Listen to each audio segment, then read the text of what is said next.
Salut, mes petits pragmas. Est-ce que vous croyez en la science? Vous allez me dire oui, enfin ça dépend. Si elles disent ce que j'ai envie d'entendre, oui, oui, oui. Mais sinon, ils sont soumis à l'État. Oui, oui, oui. Ce qui est rigolo, c'est que si une étude scientifique va dans votre sens, elle est bonne. C'est-à-dire que là, vous avez vu, c'est scientifique, les scientifiques l'ont dit. Si une étude scientifique va pas dans le sens de ce que vous pensez, c'est forcément qu'il est soumis à l'État. Donc à un moment, il va falloir vous mettre d'accord avec vous-même. Est-ce que les scientifiques sont soumis à l'État ou pas? Mais pareil, hein, vous savez, on a traité dernièrement des... Vous pouvez le retrouver dans la playlist live, des chemtrails. Et je vous parlais de ces 77 études qui avaient été faites à propos des chemtrails. Et donc, on va mettre un point final à cette histoire de chemtrail par cette vidéo.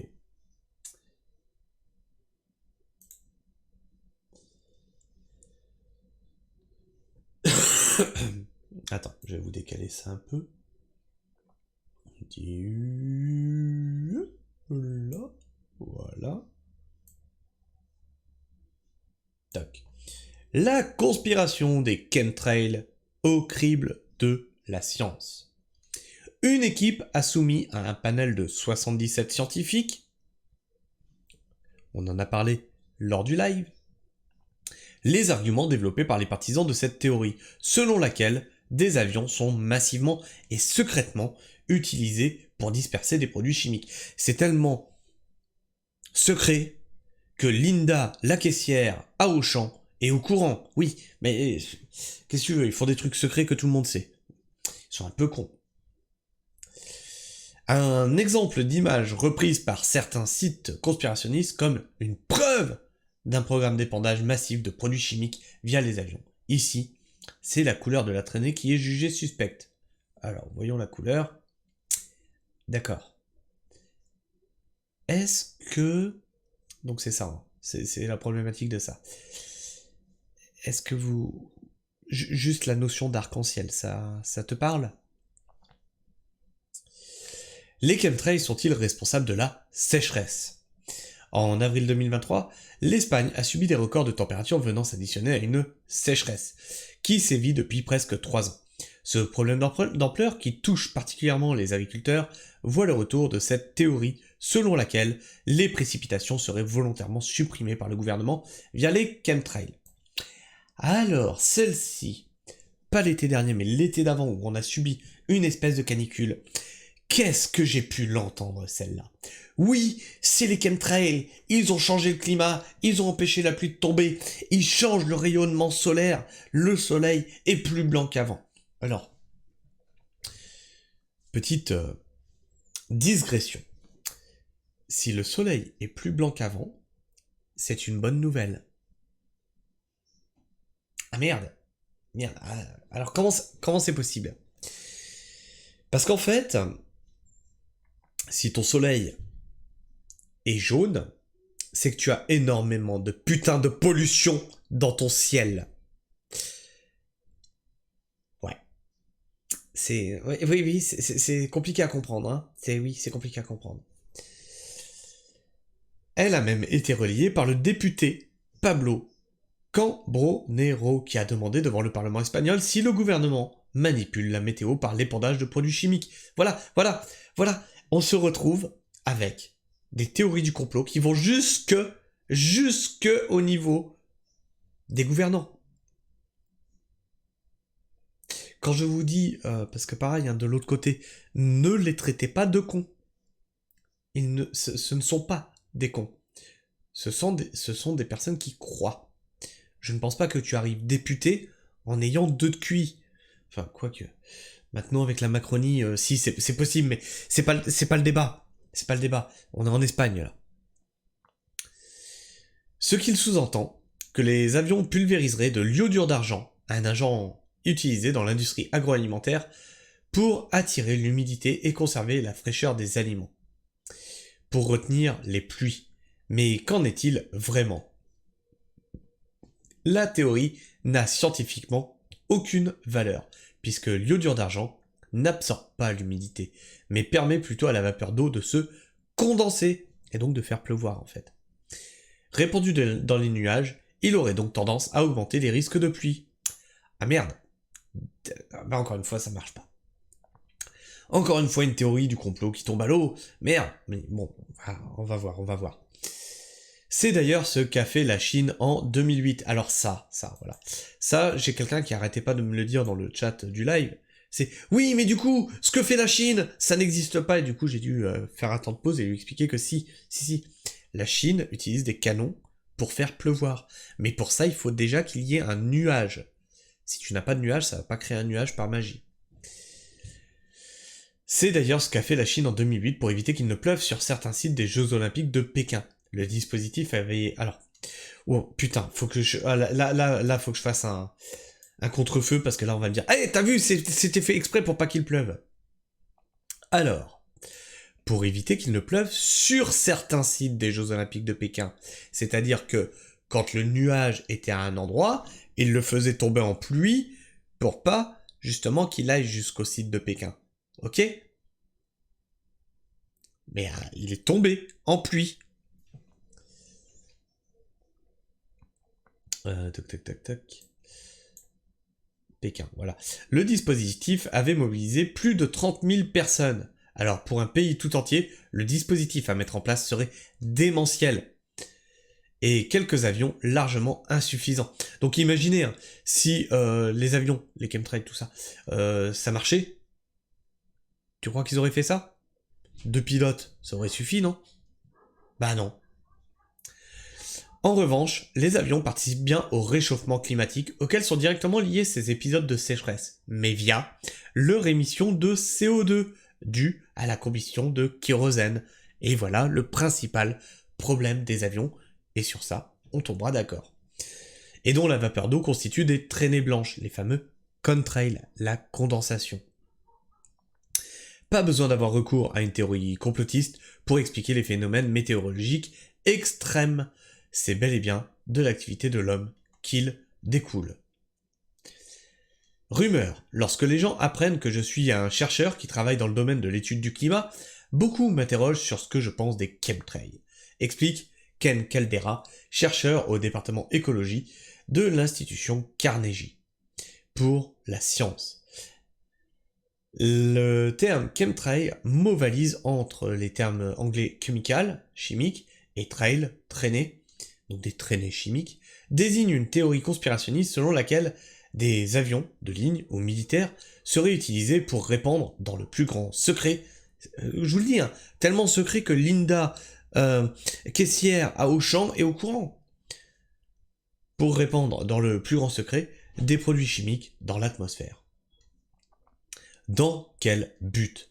Modifier le climat ou la météo, influencer l'agriculture, ralentir ou accélérer le réchauffement climatique, disperser des agents biologiques ou chimiques pour contrôler les populations, les versions sur le rôle supposé de ces dispersions, et vous avez oublié stériliser la population. Ah oui, mais ils sont pas d'accord en fait entre eux sur ce que ça doit faire, ces foutus chemtrails. Chacun dit, oui, il y a des chemtrails, c'est pour ça. Mettez-vous d'accord déjà sur la théorie. Les versions sur le rôle supposé de ces dispersions varient d'un émetteur de cette théorie à l'autre. Une étude conduite en 2011 sur un panel de 3105 personnes, résidant aux États-Unis, au Canada et en Grande-Bretagne, chiffre à 2,6% le nombre de personnes qui sont persuadées de l'existence d'un tel programme secret. Et 14% de personnes interrogées pensent que cela est partiellement vrai. Et on a vu dans le live de dimanche que un jeune en dessous de 24 ans sur 3, un tiers, pense que c'est vrai. Pense qu'il y a des chemtrails. La conspiration des chemtrails de la fumée sans feu. Lorsque les gens me demandent ce que je pense des thèses sur les chemtrails, je leur réponds d'habitude qu'elles me semblent très bancales, poursuit Ken Caldera, dans une vidéo, voire plus bas. Mais je ne suis pas moi-même spécialiste du domaine.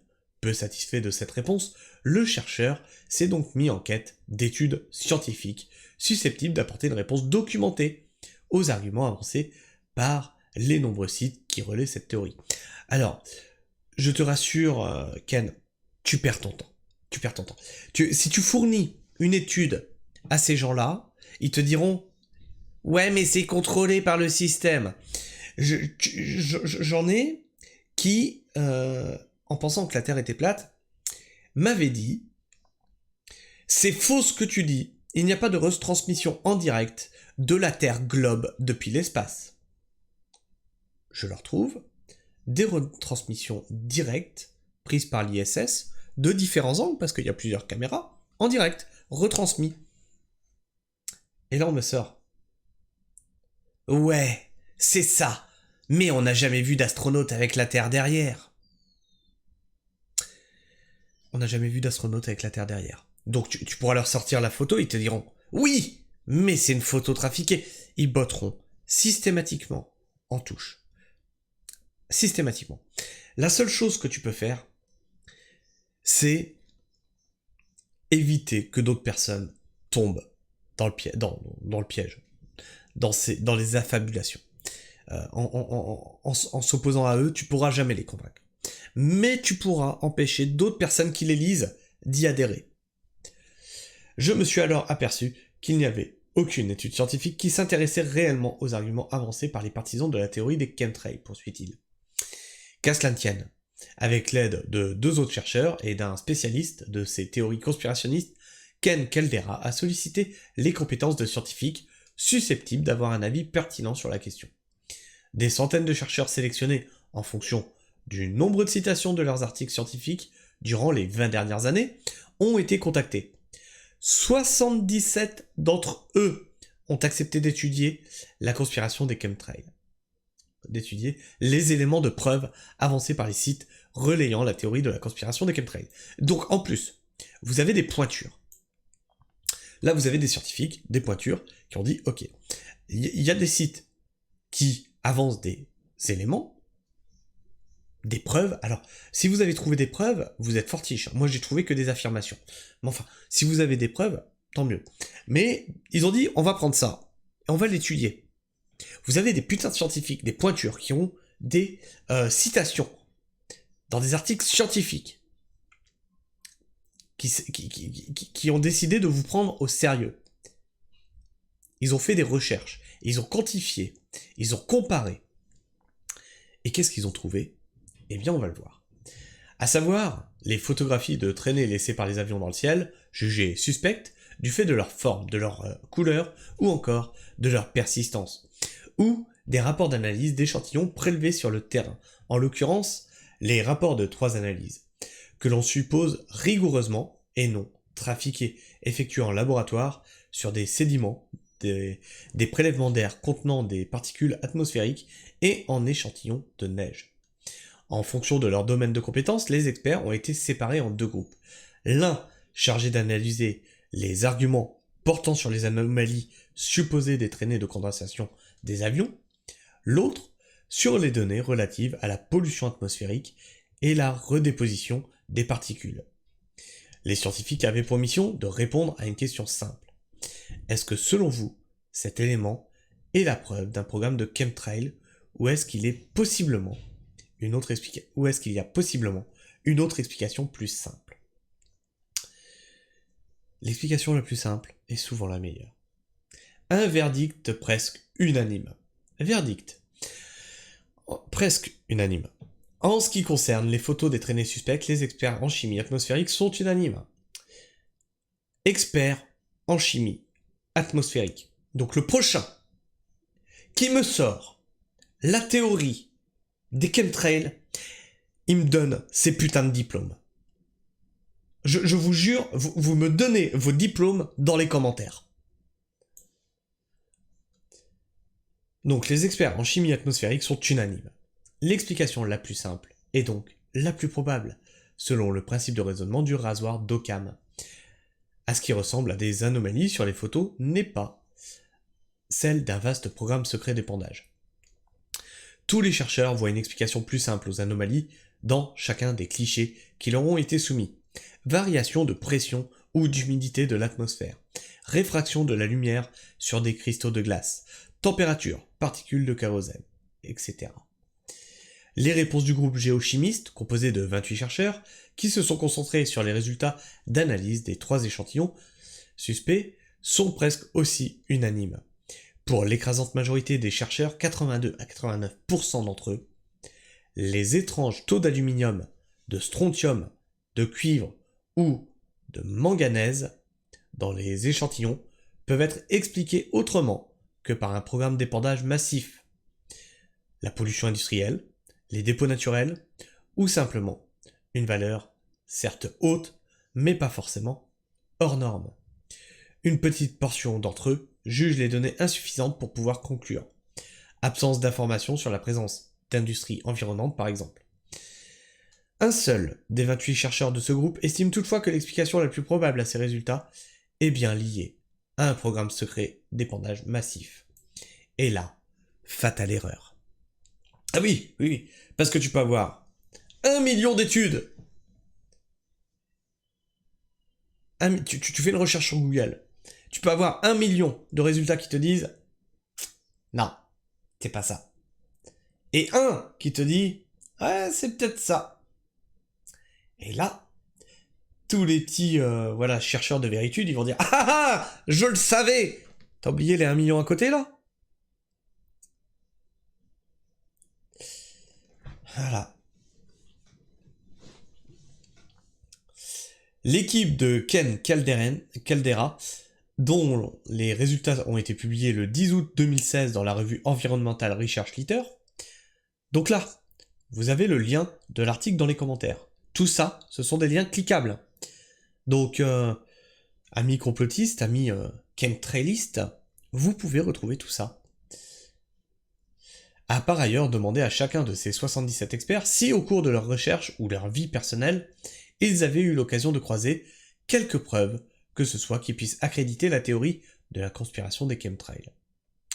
Tous ont répondu de manière négative, à l'exception de ce même géochimiste qui raconte avoir eu l'occasion de mesurer de fortes teneurs en barium dans l'atmosphère dans les régions reculées, alors que les niveaux de barium dans le sol étaient faibles. J'espère que tu l'as encore, ton étude. Vraiment, j'espère que tu l'as encore, ton étude. Ken Caldera, chercheur au département écologie de l'institution Carnegie pour la science aux États-Unis, présente une étude visant à soumettre les arguments des... Ouais, on s'en fout de ça. En d'autres termes, 98,7% 98,7% des scientifiques, des 77 scientifiques spécialistes des traînées de condensation de la pollution atmosphérique et de la redéposition des particules, estiment que les arguments avancés par les partisans de la théorie des chemtrails sont erronés ou insuffisamment documentés pour constituer une véritable preuve. L'objectif de cette étude n'est pas de faire changer d'avis les fanatiques de ces théories, mais de rendre accessible à ceux qui doutent une véritable expertise scientifique sur le sujet, précise Ken Caldera. En effet, ces théories ont le vent en poupe, notamment du fait de l'essor des recherches essentiellement théoriques via des modèles informatiques, visant à étudier si la dispersion des particules dans l'atmosphère pourrait par exemple freiner le réchauffement climatique. De même, quelques expériences conduites sur le terrain, par exemple, pour ensemencer les nuages avec des cristaux de sel, pour faire pleuvoir dans certaines régions arides, ou encore l'émission de particules d'iodure d'argent par des canons, pour prévenir la formation de gros grêlons, alimente la machine à fantasmes. Mais entre ces quelques expériences, pas franchement efficaces, et un vaste complot mondial mettant en scène des milliers d'avions réalisant des dispersions massives dans l'atmosphère, et sur les populations, il y a un large fossé. Alors je vais mettre tout de suite les holas à ceux qui me diraient « Ouais, mais il y a un scientifique qui a dit c'est possible, c'est probable, donc ça prouve bien qu'on a raison, c'est la preuve. » En d'autres termes, 98,7% des scientifiques vous disent que non. Il reste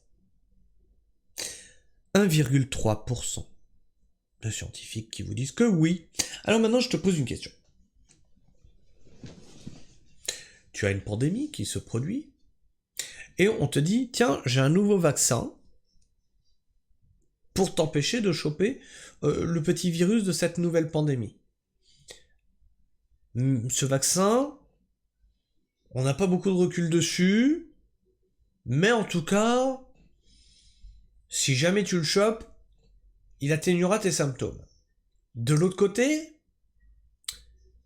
tu as juste 1,3% de chance de le choper. Tu fais le vaccin ou tu fais pas le vaccin? Mais non, je vous pose des questions, moi. Voilà, j'essaye d'utiliser votre rhétorique, tu vois. Comment ça marche? Non, voilà. Mais là, du coup, là, ça va. 1,3%, c'est bon, c'est valable. Oui.